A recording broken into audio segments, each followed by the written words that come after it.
It's Jawan with Simple Syrup. Happy Monday. I know it's been crazy, right? So, right now in California, oh yeah, this is Jasper. He's just chilling. The lottery's at $500 million. And I'm like, that is crazy. Like, what if, right? What if? And then I was laughing and I was thinking about a time when I was in Chicago and I used to buy those scratch off tickets. And I was at a time where mentally I wasn't as healthy as I was now. And physically, everything in my life was going great. Great job. Everything was wonderful. But mentally, I was just feeling like I needed more.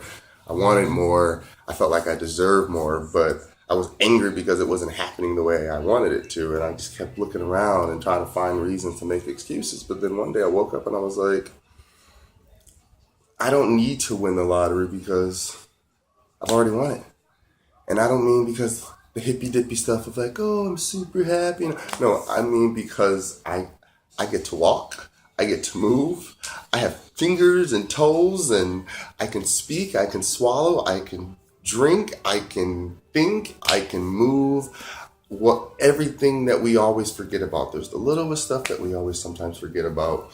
And like, when you get a sore, like a cut somewhere or you bang your toe and you don't think about it. And then it's always that one part of the body that you always hit the most.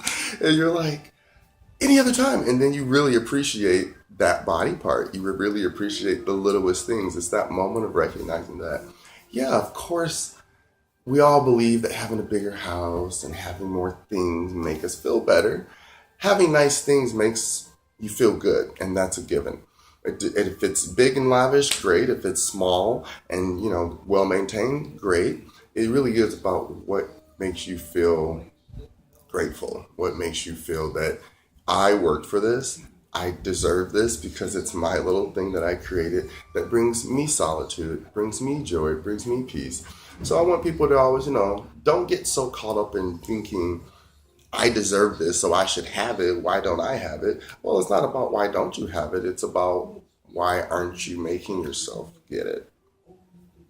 We can't always wait for handouts. Sometimes I remember way back when I used to go to church with my parents, there was this preacher and he used the best analogy ever, which was everybody sits around and they pray to God and they say, Lord, please give me this and give me a bigger house and provide and give me, and I need. And then, it's not even about the way the prayer is presented, it's how it's presented. So God, he uses messengers. God is benevolent, and it is in nature, and it is in earth, and it is how we breathe and how we wake up every day without even thinking about it. We just wake up because that is life that was provided to us. So again, it's when you go back to thinking the gimme part, okay, well, God's going to say, okay, I'm going to give it to you, but I'm going to see if you appreciate how I give it to you.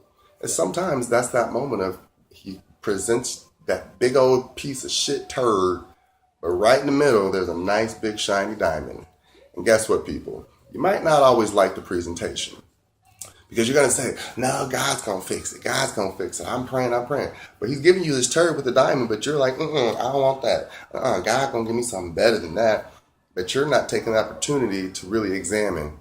Yeah, it's a piece of crap, but someone's giving you something. You're asking for it, and you're not paying attention to how it's being delivered. You crack that piece of poop open, wash it off. Guess what? That diamond is still a diamond. It's still valuable and so worth something.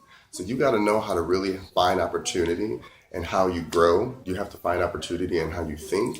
You got to find opportunity in how you're going to decide what really dictates the foundation of your life. So if money drives you, let money drive you, but don't lose your soul in the part of it doesn't change that you're still a human and you should respect other people.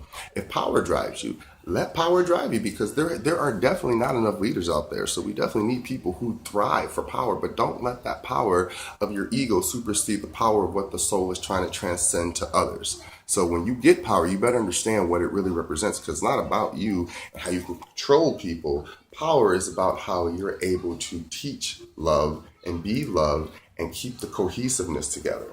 Because that's what power is, because it's strong enough to say, I got all of this and I'm still good. So I just wanted to leave that with you today. I know it's been a rough, crazy week. And I'm sure the world's going to keep making more stuff for us to talk about. but we're doing the right thing. We're all communicating. We're all spreading awareness. We're all speaking up. The speaking up is beautiful, but there is a point in time where we all have to figure out what is the next step. And I don't mean we all have to protest and go run out in the streets to do riots. I mean, we all have to figure out which this next step is, which is educating, continue educating, keep finding ways so that the next generations feel empowered to take over this world and control it the way it's supposed to be. And I don't mean control the way we've been trying to tear it apart and manipulate. I mean control in the way that we understand that we bring life to this earth just as much as earth brings life to us. So we're all in this biosphere together. Everything else is working in a democratic way. When you see the birds flying off to the south or you see ants walking in a row, that's called democracy, people. That's a vote over and over and over deciding that this is what's safe for our colony. This is what works for us. If all the other species can figure it out, I'm pretty sure we can too. All right, Bezos.